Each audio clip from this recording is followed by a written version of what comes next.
ठाव ठिकाण माझा पुसते मीच मला मग शोधत बसते बोल मला तू हळुवार काही सांग भले तू माझा नाही कलियुगातली मीराबाई मौनातले हे शब्द बोल के तुझ्यानी माझ्या ओठी हलके असुनी ननी अश्रू पोरके क्षणात आता सरतील लाटा पक्षी घराच्या धरतील वाटा देईल हात तुझी अस्मिता अस्मिता अस्मिता अस्मिता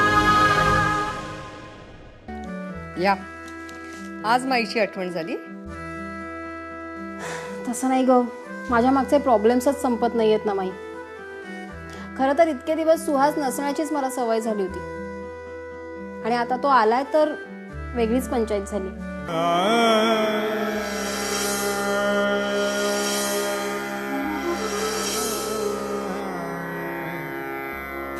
त्याला जरा समजावून सांगा. हे जे काय आहे ना ते मग डायरेक्ट त्याच्याशी बोलायचं. आता अगं आणायची संधी मिळते तर माई नको ग, अशी सुरेख चित्र नको उभारूस माझ्या डोळ्यासमोर. खरंच खूप भीती वाटते. आहे घरात का बाहेर गेलाय? बाहेर गेलाय म्हणून तर मी इथे निवांतपणे बोलतीये ना.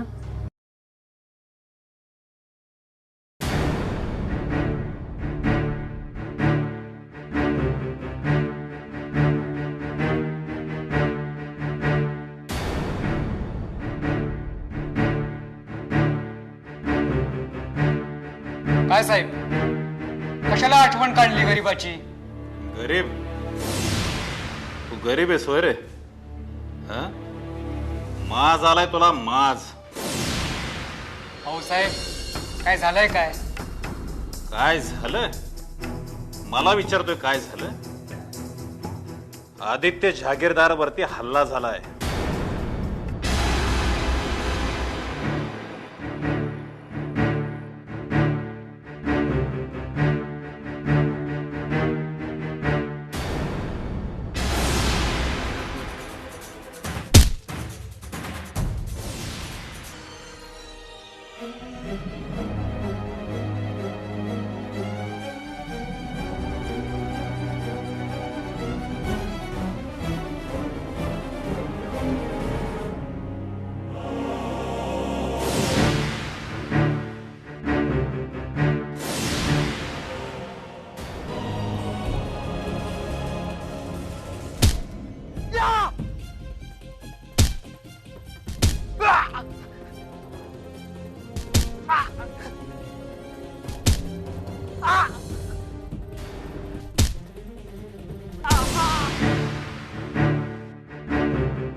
काय सांगताय साहेब? वा, चांगली ऍक्टिंग करतोयस. काय झालं साहेब? हरामखोर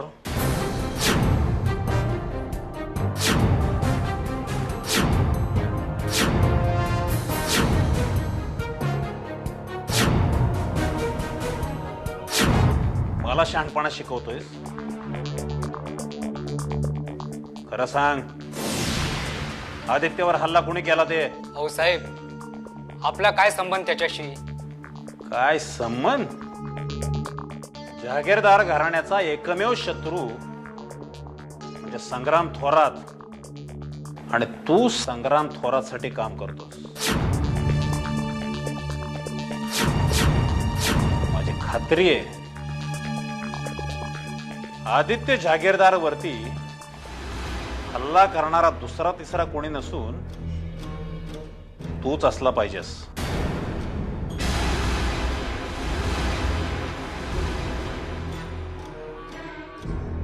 साहेब, कुठल्या आधारावर तुम्ही म्हणताय की मी आदित्यावर हल्ला केलाय म्हणून? इन्स्पेक्टर पाटील म्हणतात मला. पोलीस रिमांड मध्ये घेतला ना, बरोबर पोपटासारखं बोलायला लागशील. 2-4 रट्टे पडले ना अंगावर, मग कळेल कुठल्या आधारावर बोलतोय ते. अहो साहेब, या मोठ्यांच्या भानगडीत मला कशाला अडकवताय? भानगडी मोठ्या माणसांच्याच असतात रे, पण त्या राबवायला तुझ्यासारखे कार्यकर्तेच असतात.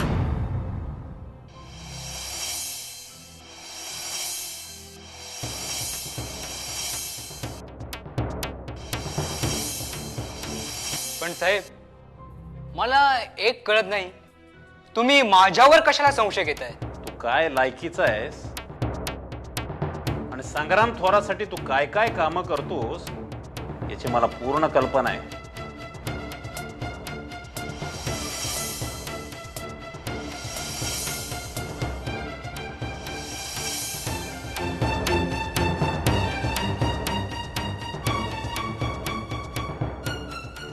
अहो साहेब, तुम्ही माझ्यावर निष्कारण आरोप करतायत, पण मला एक सांगा, तुमच्याकडे काय पुरावा आहे की मी आदित्यावर हल्ला केलाय म्हणून? त्या पुराव्यासाठीच मी थांबलोय रे. लक्षात ठेव, ज्या दिवशी मला पुरावा मिळेल ना, त्या दिवशी नाही तुला टायर मध्ये घातला ना तर नावचा पाटील नाही.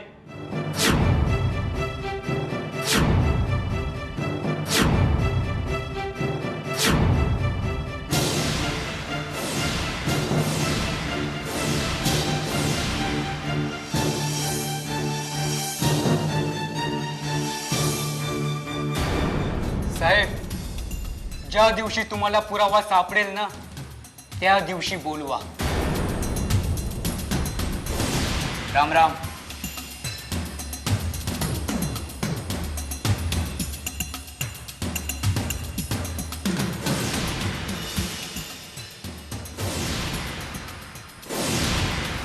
अस्मिता अस्मिता अभि ऑफिसच्या कामात लक्ष घालायला लागला. वनिता सुद्धा सगळ्यांशी हसून खेळून वागायला लागली. खरं तर तेजूच्या आधीच तिला अगं माई, अगं असतो एखाद्याच्या प्रकृतीत दोष, आणि अभिदादा आणि वनिता बहिणी गायनाकॉलॉजिस्टकडे जात आहेत ना.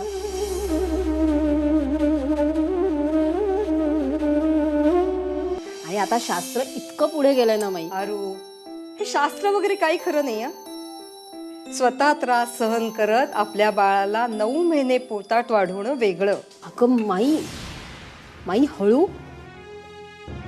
अगं वनिता बहिणीने ऐकलं तर तिला वाईट वाटेल ना.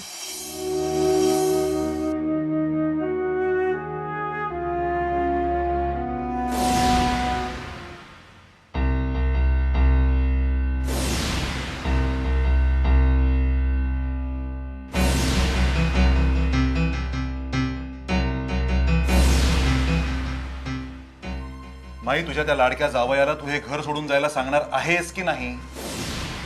अरे हळू, तो ऐकेल ना. अगं ऐकू दे, नाही ते कुणाला भीती आहे त्याची? अरे पण तुझ्या बाबांनीच त्याला इथे बोलवलंय ना. अरूसाठी आणलाय ना. हो, मग तिच्या सुखासाठी जर आणलं असेल तर ते सुख तिला उपभोगू दे ना. उपभोगू दे ना ते सुख, मी कुठे नाही म्हणतोय, पण त्या अंधेरीच्या घरात जाऊन उपभोगू दे ना. का उपभोगायचं ते? बाय द वे, तू तिला सांगितलंयस का अंधेरीच्या घराबद्दल? सांगितलंय तिला. म्हणाला असेल इथेच राहूया, 4 वेळेचं फुकट गिळायला मिळतंय ना. तिकडे गेला तर हातपाय हलवायला लागतील पैसे कमवण्यासाठी. अभि, तू असं टोकाचं बोलू नकोस रे एकदम. हे बघ, काहीही झालं तरी आपल्याबद्दलचा राग त्याच्या मनात असेलच ना जुना. आणि हे बघ, आरूला सुखात ठेवतो ना, मग झालं तर. न ठेवून सांगतो कुणाला? सांग ना, न ठेवून सांगतो कुणाला? तू ओळखतेसच ना आरूला. अगं तिला जर राग आला ना तर माझ्या आधी ती त्याला घराबाहेर काढेल. त्याला सांगेल, इतकी वर्ष राहिलं ना तुझ्याशिवाय, आताही तशीच राहत. असं काहीही ती सांगणार नाही. अरे, इतक्या वर्षांनी सुख तिच्या पदरात मिळतंय तर ती कसं लाथाडेल? आणि अरुणच सांगितलंय, सुहास सध्या बरा नाहीये. तो बरा झाला की आम्ही अंधेरीला जाऊ. काय धाड भरली आहे त्याला? काय धाड भरली आहे? अगं तिकडे सोफ्यावर लोळत पडलाय टीव्ही बघत. त्याला जायचंच नसेल अंधेरीच्या घरी? भास रे अभि, भास झालं आता. थांब, ब्रेकफास्ट आणते मी तुझ्यासाठी. माई माई, एक मिनिट. तो फुकट्या जर माझ्याबरोबर इकडे ब्रेकफास्ट करायला बसणार असेल ना, तर मला इथे आता खायला बसण्यात इंटरेस्ट नाही. अभि, तू शांत हो बरं.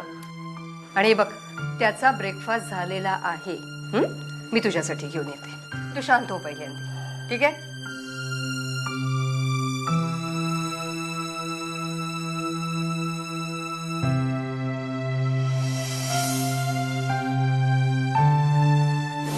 खरं तर दुसऱ्यांना हरताना बघण्यातच तुम्हाला आनंद जास्त मिळतो. दुसऱ्यांना हरताना बघण्यात नाही, स्वतः जिंकण्यामध्ये जास्त आनंद मिळतो आम्हाला. अर्थात ते तुम्हाला नाही कळणार, कारण तुम्हाला कधी लढण्याची सवयच नाहीये ना. पळून जाता तुम्ही. गेलो पळून. हो, गेलो पळून मी. पण तुमच्यासारखी घरच्यांशी मी बेईमानी नाही.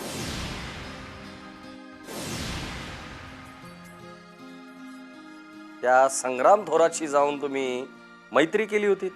अज्ञान, निव्वळ अज्ञान.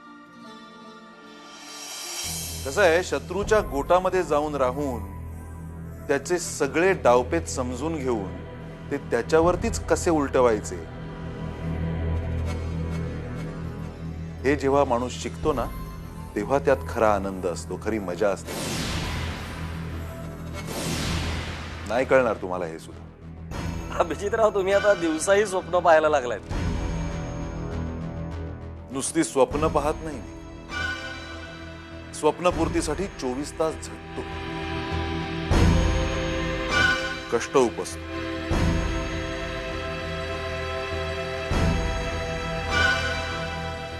दोन वेळेच्या जेवणासाठी आणि छप्पर मिळवण्यासाठी डोक्यावरती जेलचा कोपरा नाही शोधत मी. त्यासाठी कष्ट करावे लागतात. तुमच्या बाबांमुळेच मी जेलमध्ये गेलो. जे काही चांगले वाईट अनुभव आले, जे काही शिकलो, ते त्यांच्याचमुळे शिकले. त्याचा वापर करून घ्या. झाला तर फायदाच होईल, तोटा अजिबात होणार नाही. कसं आहे अभिजितराव, तुम्ही लोकांना खूप स्लो लर्नर आहात. काय तुम्हा लोकांना अक्कल येईपर्यंत जग खूप पुढे निघून गेलेलं असेल.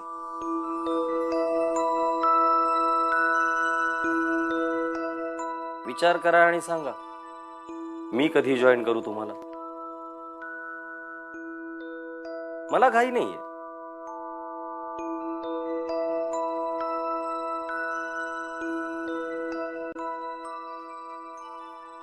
मॅच बघा.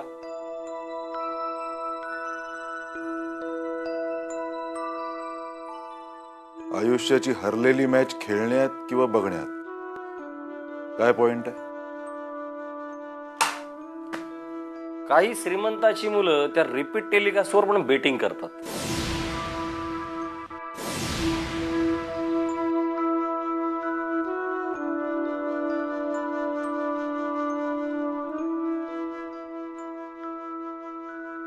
जॉईन करतायत. असंगाशी संग आणि प्राणाशी गाठ म्हणतात ते काही खोटं नाही. पोट भरलाय, बसले टीव्ही बघत लोळत. युजलेस. अस्मिता अस्मिता भंडारे वकील साहेब, बरोबर ना? हो. तुमच्याकडे वाडवडिलांची शेती आहे. या वकिलीवर तुमचं पोट अवलंबून नाही. हौस म्हणून ही काळी झूल तुम्ही अंगावर मिरवता. साहेब, काही चूक झाली असेल तर सरळ सांगा, म्हणजे जरा विस्कटून सांगा. या तुला कोणी वकिलीची सनद दिली आहे? कोणाविरुद्ध केस लढतोयस तू? जहागीरदार ॲग्रो विरुद्ध. कसली? खरं तर त्यांनीच आपल्या विरुद्ध केस टाकली. अरे, आपल्या कंपनीनं त्यांच्या कंपनीला फसवलेलं नाही. कसली बोगस कंपनी? कुठली? आपल्या फर्मने त्यांच्या कंपनीला फसवलं. त्या बोगस कंपनीचे मालक तुम्ही आहात असे पुरावे त्यांच्याजवळ आहेत असं खात्रीलायक गोटातनं कळलंय मला साहेब. तू माझा वकील आहेस का माझा खबरी आहेस? तुझं खबऱ्या असशील तर वकील म्हणून कशाला पैसे द्यायचे तुला? त्यांच्याकडे म्हणे पुरावे आहेत आणि तुझ्याकडे काय आहे? कशी केस डिफेंड करणार आहेस तू? नाही, तुला जमणार आहे का नाही आत्ता सांगा मला. साहेब, आपल्या त्या बोगस कंपनीशी काहीही संबंध नाहीये, आणि समजा संबंध असताच तर तिला बोगस कंपनी असा जहागीरदारांचा वकीलच म्हणालाच नसता. सरळ तुमचं नाव घेऊन तुमच्यावर आरोप ठेवले असते. अरे, त्यांच्याकडे पुरावे आहेत असं आता तूच म्हणालास ना. मला सांग, तू माझा वकील आहेस का त्यांचा? का त्यांच्याकडनं पैसे घेऊन मला अडकवण्याचा बेत आहे तुझा? साहेब, असं करण्यापेक्षा वकिली सोडून देईन मी. हो ना, मग वकिली सोडायच्या तयारीला लाग. हा, तो काळा कोट, ती काळी झूल बोहारणीला वीक, आणि त्या बदल्यामध्ये बायकोला हवं असलेलं स्वयंपाकातलं घसघशीत भांड घे, आणि मग मोठ्या भावाबरोबर गावाला जाऊन शेती करायला लाग.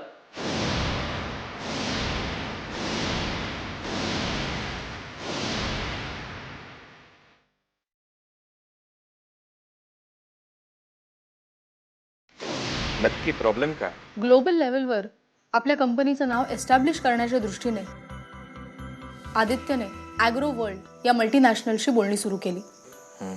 म्हणजे तसं बघायला गेलं तर सुरुवात जरा उलट झाली. म्हणजे भारतात ॲग्रिकल्चरल डेव्हलपमेंट कशी करता येईल या दृष्टीने ॲग्रो वर्ल्डनी सर्व्हे केला होता, आणि त्या सर्व्हेमुळे त्यांच्या असं लक्षात आलं होतं की आपली कंपनी ही नॉलेजेबल आहे, क्वालिटीच्या दृष्टीने सुपिरियर आहे आणि फायनान्शियली अत्यंत साऊंड आहे, आणि जागतिक मार्केटिंगमध्ये आपल्या कंपनीला एक पाऊल पुढे टाकता येईल म्हणून आदित्यने त्यांना कॉन्टॅक्ट केला. ही फाईल यात सगळा कॉरेस्पॉन्डन्स आहे. सगळं व्यवस्थित सुरू होतं म्हणून मोठ्या प्रमाणावर बँकेतून कर्ज घेतलं असणार. जमिनीत मोठ्या प्रमाणावर गुंतवणूक केली असणार, आणि जरा कुठे जागतिक मंदीची माशी शिंकली म्हणून छोट्या मोठ्या कंपनीनी दिवाळे काढून मोकळ्या झाल्या. ॲग्रो वर्ल्ड ही त्यातलीच एक. फरक इतकाच किती आपल्याला घेऊन डुबली. ह्या सगळ्या प्रकरणातून बाहेर कसं पडायचं याचा आता विचार करायला हवा. परत जेलमध्ये जायची लहर आली आहे वाटतं. सासरी मिळणारा आयतं सुखही बोचतंय. ए, तुझ्या दाराशी भीक मागायला आलो नव्हतो, कळलं ना? त्याच्या बापाने पोलिसांना कामाला लावलं आणि मला इथे शोधून आणलं. पोलिसांना सापडलाच बरा. सापडलो नसतो तर प्रत्येक पोलीस स्टेशनला फोटो आहे माझा, वॉन्टेड, आणि शोधून आणलं आणि तुमच्या या दाराशी बांधलं. आता त्याला तुम्ही आयतं खायला प्यायला घालायची सवय लावली. आता हे घर सोडून कसं जाणार मी? अरे तुला घर सोडून जायला कोण सांगतंय? पण निदान घरच्यासारखा राहा ना. घरातली सगळी पुरुष मंडळी कामासाठी जातात, तूही जा. मी एकटाच घरात बसलेलो नसतो. ते गजाननराव जहागीरदार ते पण असेच बसलेले असतात. हे त्यांचं घर आहे.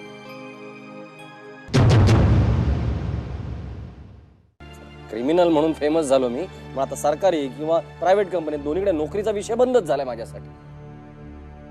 सगळं ना त्यांच्यामुळे मी भोगतोय, कळलं? आणि तू उगाच कटकट करू नको. यापेक्षा ना मी त्या तिकडे जेलमध्येच जास्त कम्फर्टेबल होतो. आणि आजोबा मराठीत गोष्टी सांगत असतात म्हणजे नाही त्यांना धंद्याला लावलं ना तर नावाचा सुहास जाधव नाही मी. जा चहा घेऊन ये. आणि मग छान छान टिट्टी लावूया नजर लागू नये म्हणून. तयार आहे काकूकडून लाड करून घ्यायला. चला जंकुया आपण. ओगो माझ्या. याच्या पुढे असले प्रश्न विचारण्यापूर्वी जरा 10 वेळा विचार करा स्वतःच. Yes sir. आणखीन एक गोष्ट लक्षात ठेवा. जळता जळता एक ज्योती अंधाराला सांगत होती, होती सच्ची माझी प्रीती. क्षणात आता सरतील लाटा, पक्षी घराच्या धरतील वाटा. देईल हात तुझी अस्मिता